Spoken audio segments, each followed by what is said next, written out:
doubled in this country since 2015. Law enforcement is very important. During your mayoral race a few years ago, you said, quote, "I'm going to take $1 billion from New York City Police Department." Do you still think that's a good idea?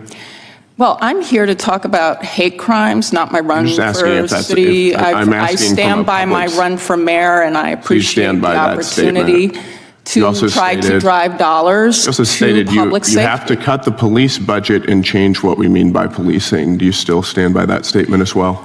I stand by the need to invest in community safety, to ensure that we have a vibrant civil rights community that is able to participate in keeping our community safe from hate and bias. Investing in community safety by defunding the police. I am here to say that I'm really grateful we have the Southern Poverty Law Center because it is doing work, including with law enforcement, you think defunding the police makes our community safer? And bias okay, I've got another question for you. What is a black job? You'd have to ask Donald Trump. I'm not sure what that means. I'm referring to a statement that you made a year ago on your LinkedIn. "I was so honored and proud to be a New York State delegate for our next president, with Vice President Kamala Harris ascending to her black job." Donald Trump made a comment that was very stereotypical about black people, and it was a joke about his stereotypical statement about black people. What is a black job? You'll have to ask Donald Trump. I have to ask. Well, Donald Trump's not on the witness stand. Well, and I'm here to talk about hate crime, which I hope you want to talk about as well. If the gentleman will yield, I can clarify that. No, I'd like to hear from the witness, but I appreciate it. Could Hillary Clinton have filled that black job? What you call a black job? You have to ask Donald Trump. Okay, thank you. I appreciate it. Dr. Swain, got a couple questions for you. And thank you again for being here. In your book, The New White Nationalism, which is excellent, you wrote that in 2002 there were approximately 2,000 KKK members in the entire nation. Sounds like you believe a large portion of them were paid informants. Do you think that the SPLC was involved back in 2002? If you can turn the mic on, please. There was a scholar named Larry Wilcox that I referenced, and he did research, and he was very critical of the Southern Poverty Law Center, and he said at one point that there were more paid informants than actually KKK members.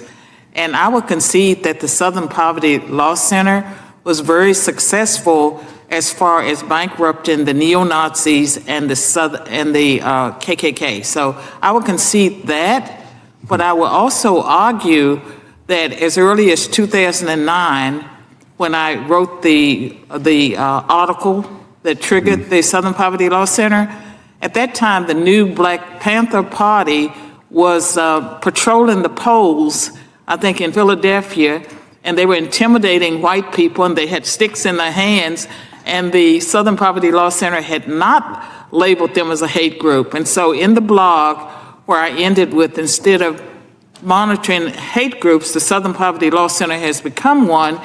Instead of labeling or listing the new Black Panther Party, what they did, they went after Lou Dobbs, and they went after the Center for Immigration Studies and anyone who questioned liberal immigration policies. Mm-hmm.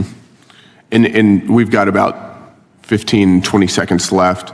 Can you just, to sort of close us out, what are the dangers of paying for these informants and extremist groups like the KKK? You get biased information if you're paying people for information. And one of the dangers for our society is that the Southern Poverty Law Center has pretty much become an arm of the Democratic Party. They are very partisan. They should not have that 501c3 status if they're going to take a side in, if they're going to be biased in how they monitor groups and how they destroy individuals like me. Thank you, Dr. Swain. Gentleman yields back. Gentleman from New York is recognized. Mr. Chairman, could I just do one UC? That's what I'm doing. Lawmakers questioned Swain about the SPLC's history of monitoring extremist organizations, particularly its work involving groups such as the Ku Klux Klan and neo-Nazi organizations. Swain acknowledged that the SPLC had been successful in confronting extremist groups, but she argued that the organization had changed significantly over the years.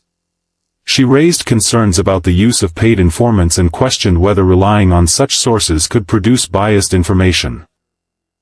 She also criticized the SPLC for what she described as increasingly partisan behavior, arguing that the organization had moved beyond monitoring traditional extremist groups and was now targeting people and organizations involved in conservative political causes. The SPLC's defenders have long argued that its work is aimed at identifying threats from extremist movements, while critics have accused it of expanding its classifications too broadly. One lawmaker from Washington described growing up in an area where the Aryan nations had a presence. He said he once viewed the SPLC very favorably because of its efforts against organizations like that. But he questioned how the organization, in his view, went from confronting openly racist extremist groups to being accused of targeting political organizations and people exercising their First Amendment rights. That question brought the hearing back to the larger issue. Where exactly should the line be drawn between legitimate political disagreement and extremism?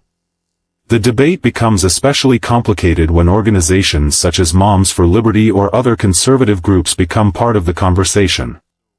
Critics argue that some organizations are being unfairly labeled because of their political positions. Supporters of the SPLC argue that monitoring extremist rhetoric and movements is necessary, particularly in an era when political violence and hate crimes remain serious concerns. I think they both want. Okay, go ahead. So sorry. This is in direct answer to the gentleman from Texas question. New York Times, what's a black job? Trump's anti-immigration remarks are met with derision. Trump accused immigrants of stealing black jobs during Thursday's debate, prompting criticism from Democrats and other social media users. So I'm glad to see that the gentleman's on our side. Thank you very much. Gentleman from New York is recognized. I have another unanimous consent motion to enter into the record an April 17th letter from the attorneys for the SPLC 4 days before the indictment, where the organization reminded him of his obligation as a federal prosecutor to inform the grand jury of information that negates evidence of wrongdoing by SPLC, of which there is much. Without objection. Chair now recognizes gentleman from Washington. Well, thank you, Mr. Chair, and our distinguished panelists. I don't know what happened to the Southern Poverty Law Center. I know growing up in the inland Northwest in Eastern Washington, I had some fond, at least favorable memories toward the Southern Poverty Law Center when we had an Aryan Nations compound in the Coeur d'Alene area, and it resonated with me that the SPLC had played a role in getting those folks out of our communities, and it was generally viewed upon favorably. So I don't know how it went from that organization to what I think today could be accurately described is an almost militant, weaponized arm of a progressive Marxist political project here in the United States. So I guess, Mr. O'Neill, I'm sure you're familiar with the phrase "jump the shark" and Happy Days when Fonzie jumped over the shark, and certainly the show went downhill from there. Yeah. And you spoke about the quest to start to focus on raising money from SPLC, but how did this organization again go from doing some good work against real racists like the Aryan Nations to suddenly targeting people trying to exercise their First Amendment rights and care about kids like Moms for Liberty? Where's that process? Yeah, the answer to that question is long and complicated, and that's what my book was trying to do. But the main, so first, there was Morstees, who was a consummate fundraiser, and he decided to take the SPLC in that suing the Klan direction. And the lawyers said it was like shooting fish in a barrel. But I think the real answer to your question, the substantive answer, is that we've seen on the left this ideological drift where it used to be that they would stand for your right to disagree and speak openly, and now it is as though if you disagree with anything that the left says, you must be a vile racist hater. Like this has always been a little bit of the rhetoric, but it got supercharged after 2020, and one of the reasons why Moms for Liberty is on the hate map is because many people on the left seem to work themselves into a lather and think that America is still systemically racist. And critical race theory is so deeply, their idea of critical race theory is that white supremacy is so deeply embedded in our institutions that you have to have a fundamental revolution on a systemic basis. Otherwise, you are supporting white supremacy. And that's the main reason, I think, why the SPLC justifies calling conservatives the infrastructure upholding white supremacy. So, by the end of this hearing, there were really two separate debates